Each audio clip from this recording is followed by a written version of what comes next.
everyone, and welcome to today's Drama Hospital recap. As always, don't forget to subscribe so you don't miss any of our videos or recaps.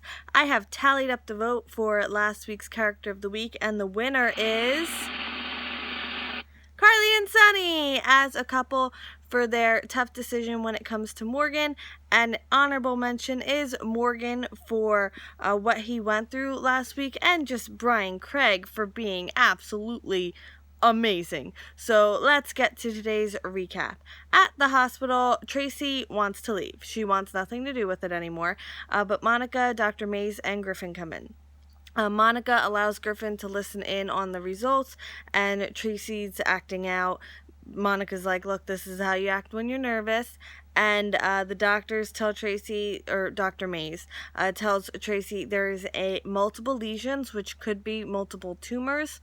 No good, and they'll have to see if it's operable and or malignant. Or malignant. If it's not, then, I don't know. I'm not a doctor. I did not go to doctor school. So Tracy wants to leave until they schedule her biopsy. And Monica wants Tracy to find support and not isolate herself. And Griffin asks Monica how Tracy is, and Monica asks for his second opinion and wants him to pursue what he thinks, and he'll have access to any scans or anything he wants. And Monica encourages him no matter what Dr. Mays, the expert, says. At the Metro Court bar, Nicholas, he called Sam, and he's questioning how she's going to do her job of talking to Baxter. And I'm like, dude, you hired her. Trust she can do her job. Like, she'll figure it out. Like, ugh, I don't get it. Baxter comes in, and she works him pretty well. I love seeing, like, professional PI Sam. And she admits she name-dropped Martin Schragis's name to get her foot in the door. And, she's like, oh, I got a divorce, and I have $10 million in liquid assets and real estate and a penthouse, and I just don't know what to do with all of it. And, I need your financial advisor services. And he asked, he's like, yeah, that sounds great. Where'd you get my name if it wasn't Martin? So she's like, after he gives her some really great financial advice, I think. Again, I did not go to financial school. She's like, she was right about you. My friend who recommended you, look, here's her picture on my phone. Rachel? And he's like, I do not recognize that woman. And Sam's like, oh, right, because, what happens in Vegas stays in Vegas. And he's like, I don't recognize her. And, I have to go take a call from Hong Kong. And she's like, all right. So then he steps away to get them drinks, and she takes a picture of his recent call list on his phone. I love Sam. At Windermere, Hayden comes home, and her and Nicholas talk about Liz and the boys moving in. And she's not a huge fan of them sharing a house with half of the town. And Hayden tells Nicholas that Tracy was hospitalized, and, she was there when she had a seizure, and she called Tracy's son and from the floating rib, and he asks when she got so close to Tracy. So she tells him that Tracy calls weekly to ELQ for updates, and she just really considers her a minor nuisance who's trying to waste her time. And then she opens up about seeing her father have a heart attack and need to be resuscitated right in front of her. So then Hayden gives Nicholas a present, and it's a first edition of The Great Gatsby. So I'm like, I feel like this is symbolic, but at the same time, I've never read the book or seen the movie. Don't yell at me. I didn't read it in high school. It wasn't assigned. I'm sorry. I know. I need to read it. Stop yelling at me. I can hear you yelling. So she wrote in it, but wants him to wait to read what she wrote until she left because it's so sentimental. And let me tell you, they show what she wrote at the end. Not really like sentimental, cute, but not like pouring your heart out sentimental, so I don't know. At Lante's loft, I finally figured out something to call it, and they might move. Well, I hope they move. I don't see them like getting back together in that loft. I mean, that's where crimes happened. Anyway, crimes against Lante, So Lulu comes over, and they talk about the divorce decree, and she like wants to talk with him, and he like keeps trying to get a word, and she's like, no, I need to talk to you. So she says she was unfair to him for giving him mixed signals, and she has something to say to him once and for all. And Olivia knocks on the door, so she's picking up Rocco's blanket, and she asks if they're making progress. Well, they were, but then you walked in, so let them continue to make progress and not make an awkward moment. I love you, Olivia, but So Dante gets called out because there's a Raj sighting, and he wants Lulu to wait at the loft for him. And I'm like, that's a good sign, I think. So Olivia asks if Lulu's up for another go, if she's leaving Dante for good. And, they're both worried about Dante, and they hug. And, Olivia leaves, and Lulu sees his ring on the table, but she took her rings off too, so it's not like heartbreaking or anything.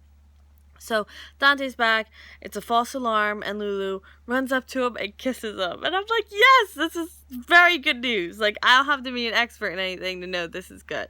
At Sunny's place, Sunny asks Carly if she's going to leave him, and she says she doesn't want him to ask her that tonight. And, she's hurt that he didn't trust her, and she doesn't like that the business forces him to lie to her, but she understands.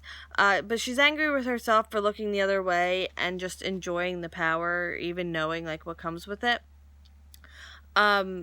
So he, and she talks about the moment that she let herself, like, be in love with him again.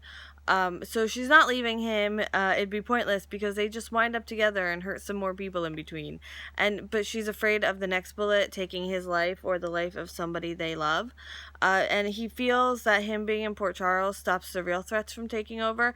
And, no matter what the mayor or the police say, there's no getting rid of organized crime in Port Charles. And I think he does have a point there, because they live in a soap opera. So obviously someone else would come over.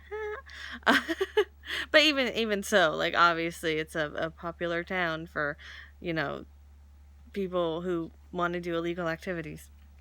Anyway, so Carly questions if they're better than Ava, and she asks him if he can not escalate the violence and handle business without guns. So I think this is a point that a lot of people have wanted to see addressed, because I know a lot of us are like, well, really, Ava and Sunny, like, they're on the same ground, so how can they really, like, judge each other? But maybe there'll be, like, a shifting, because now Ava kind of wants to get out. He's gonna, like, de-escalate. I don't know what's gonna happen.